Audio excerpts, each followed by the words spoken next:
So these are aging dictators who are literally talking about how to get organ transplants so they can live forever. These are scary and spiritually devoid people. On the foreign front, yesterday, China held a massive military parade. Obviously, this was designed as an intimidation tactic against President Trump. I do not think it is going to work. According to the Wall Street Journal, China flexed its growing military power and its deepening ties to Washington's adversaries with an extravagant parade that cast leader Xi Jinping as the standard bearer of a new global order. The armed forces spectacle in Beijing on Wednesday, marking the 80th anniversary of China's victory in World War II, projected the vision of a great power that Xi wants to present to the world and a warning to the U.S. and Europe not to challenge it. First of all, I should just note, historically speaking, it was not the Communist Party of China that won the war against Japan. It was Chiang Kai-shek who won the war against Japan. Mao basically did nothing. He sat up in the mountains, waited for Chiang Kai-shek to do the dirty work, and then came down from the mountains and took over the country and turned it into a communist bastion. In any case, others who attended this kind of glorified spectacle included North Korean leader Kim Jong-un, as well as Russia's Vladimir Putin. Now, the weapons that were included in this particular march included what are called the weapons of the nuclear triad.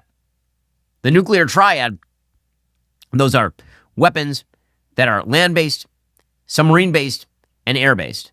And all those weapons were made available here. So the goal, obviously, was to intimidate the United States to say that while the U.S. has certain defensive mechanisms, if China were to go to war with the United States, hell, they might nuke San Francisco or something. According to the Wall Street Journal, she was flanked by leaders from 26 countries, including Iran, of course. He said in a speech, quote, "The Chinese people have made major contributions in saving human civilization and safeguarding world peace with huge national sacrifices." I'm going to ask when. I'm just going to ask when. Again, the Chinese people may have done so during World War II against the Japanese, but not the Chinese government that is represented by the communists. "The great rejuvenation of the Chinese nation is unstoppable," said Xi.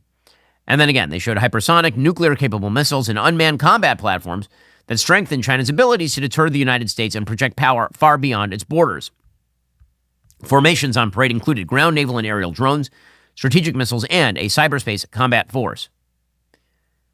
So part of this was domestically oriented. It was intended to demonstrate to the Chinese people that despite the sort of wavering economic growth in China, serious demographic problems in China, massive debt bomb in China, that they still have the military capacity to challenge the United States. It is also a signal to the United States, an attempt to get President Trump to back down from his tariff threats against China. Well, Beijing is taking advantage of the tariff wars in order to achieve a broader appeal to neutral and third-party countries. This is what's been going on with China and India. China is trying to make overtures to India, counting on alienation by the United States of India on the tariff front in order to make overtures to India. They're doing the same thing with South Korea. They're doing the same thing with other countries in the region, Vietnam. According to the Wall Street Journal, unlike past military parades held when China's economy was humming, the event comes as Beijing confronts serious challenges, including high youth unemployment, mounting debt levels, and a years-long property bust. Also, Xi has been purging his senior military commanders because he is afraid of the possibility that somebody tries to make a change over there.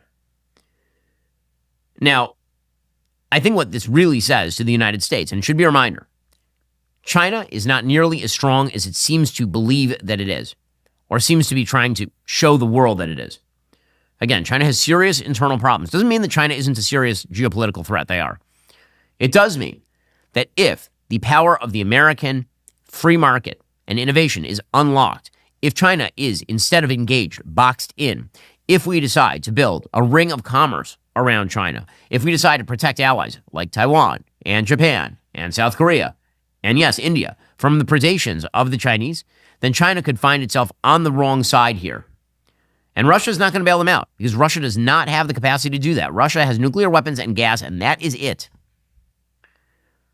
But I think the goal for Putin and Xi is to show a strong face in an attempt to get President Trump to broker some sort of friendly deal with Russia over Ukraine and that drain on Russia's military might in time to save Vladimir Putin's regime, possibly.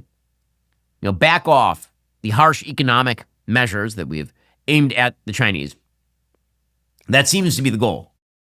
We'll get to more on this in a moment. First, the system isn't broken. Sometimes it's rigged. Banks get rich if you stay buried in debt. That's not an accident. That's the plan. PDS Debt has helped hundreds of thousands of people flip the script on credit cards, personal loans, medical bills, and all those high-interest traps. They know how to beat these companies at their own game. Your money, your future. Take it back with PDS Debt.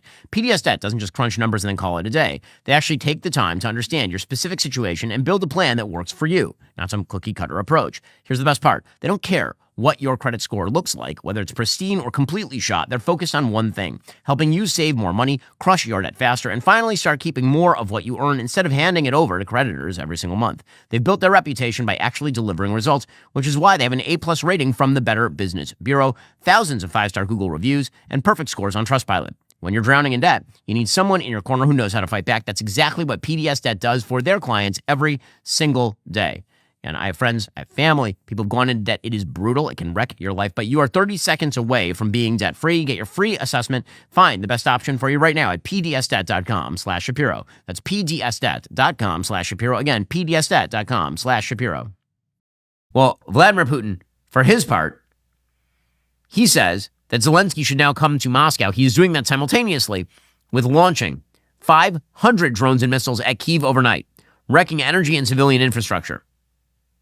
Putin apparently claimed he never refused a meeting with Zelensky, which of course is not true. Putin basically just let that proposal by President Trump die. Putin told his state-owned outlet TASS, quote, if Zelensky is ready for a meeting, let him come to Moscow. Of course, Zelensky isn't going to do that because he's afraid that Putin will, of course, kill him. Ukrainian Foreign Minister Andriy Syevha slammed Putin's proposal for Zelensky to willingly enter enemy territory as the war rages as unacceptable. He says there are lots of places they could do this. They're not doing it in Moscow. Syevha said, quote, there are serious proposals, and President Zelensky is ready for such a meeting at any point in time, but Putin continues to mess around. And then he added, only pressure can force Russia to finally get serious about the peace process. And this is right. Okay, this is where we should be taking a note from the Reagan playbook. Truly, Ronald Reagan understood. Box in the Soviets, and then outcompete them. That is the exact same method we should be using with regard to China. We can outcompete the Chinese. We need to unleash the American economy, radical deregulation, lower taxes, ease of investment, lower tariffs, better trade relationships with our partners. If you want to defeat China, these are the ways that you defeat China. Meanwhile, I got to say, the coalition of enemies that is allying against the United States is totally bizarrely Orwellian. It's like something out of a Bond film. Putin, Xi, and Kim were caught on a hot mic, actually, talking about living forever, which is just the most Orwellian crap I ever heard. Xi is speaking Mandarin. He's 70 years old. And the translator says, earlier people rarely lived to 70. These days at 70, you are still a child, is what Putin said.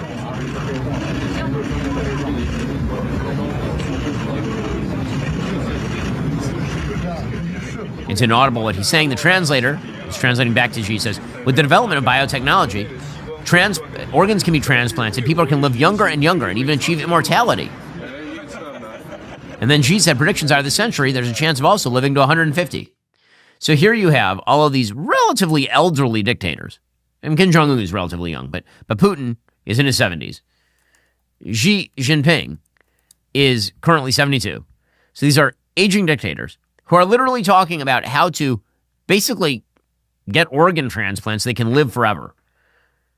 These are scary and spiritually devoid people, for sure. And the attempt to somehow turn them into something else is bizarre. The attempt by some to stand for Vladimir Putin is though Vladimir Putin is, a soulful Christian who is deeply invested in biblical values. By what evidence at all? Like truly at all. Vladimir Putin has gotten more Christians killed than any person on earth in the modern era. At least 200,000 Russians and probably 100,000 Ukrainians minimum. And somehow he's the great hero. Okay, if that's what you believe, go for it, sure. President Trump, for his part, responded by saying that the Xi summit was beautiful, but, he should have thanked the United States since it was really the U.S. ending the war against Japan that freed China. I thought it was a beautiful ceremony. I thought it was very, very impressive. But I understood the reason they were doing it, and they were hoping I was watching, and I was watching. My relationship with all of them is very good. We're going to find out how good it is over the next week or two. I think that we helped China very much, as you know, when they talk about freedom And I don't believe that, and maybe I'm wrong, I hope I'm wrong, but I don't believe that America, that the United States was acknowledged for helping China to gain its freedom. But perhaps that was just a sleight of hand. I mean, I was very surprised. I watched the speech last night. President Xi is a friend of mine, but I thought that the United States should have been mentioned last night during that speech because we helped China very, very much. And so, again, he's not wrong about all this. The question becomes, what is the best strategy to confront China? And that is going to require a fair bit of thought.